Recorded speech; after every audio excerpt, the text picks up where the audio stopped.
மன்மதன் அந்த டைம்லலாம் வந்து என்னன்னா நான் சீன் பேசிடுவோம், பேசி முடிச்சுட்டு சந்தானம் கிட்ட ஓகே இதான்ப்பா இது டைலாக் இதுன்னு சொல்லிட்டு நம்ம இந்த கேஷுவலாக கேரவனுக்கு போவோம்ல, பார்த்தா தூரத்தில் ஒரு 3 பேர் நின்று பயங்கரமாக ஏதோ யோசிச்சுட்டே இருப்பானுங்க.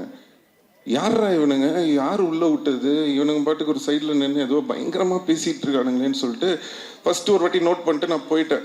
திருப்பி ரிட்டர்னில் வரும்போது படத்தோட டைலாக்லாம் பேசிகிட்டு இருக்காங்க. யாரா இவனுங்க படத்தோட டைலாக்லாம் பேசுகிறானுங்க அப்படின்னு சொல்லிட்டு சந்தானத்தை கூப்பிட்டு யார் இவனுங்க நம்ம டைலாக்லாம் டிஸ்கஸ் பண்ணிட்டு இருக்கானுங்க அப்படின்னு கேட்டவுடனே தான் சந்தானம் சொன்னது, இல்லை சார் நம்ம டீம் தான், பசங்க தான், ஃப்ரெண்ட்ஸு தான் அப்படின்னு சொல்லிட்டு. எதுக்கு இதை உங்களுக்கு சொல்கிறேன் அப்படின்னா, அன்னையிலேருந்துங்க இன்னைக்கு வரைக்கும் அந்த உழைப்பு அப்படியே இருக்கு, ஒரு ஒரு துளி கூட குறையல. இந்த படம் வரைக்கும் அவங்க வந்து அந்த உழைப்பை வந்து தொடர்ந்து போட்டுகிட்டே இருக்காங்க. அது பார்க்கும்போது ரொம்ப ஆச்சரியமாக இருக்குது.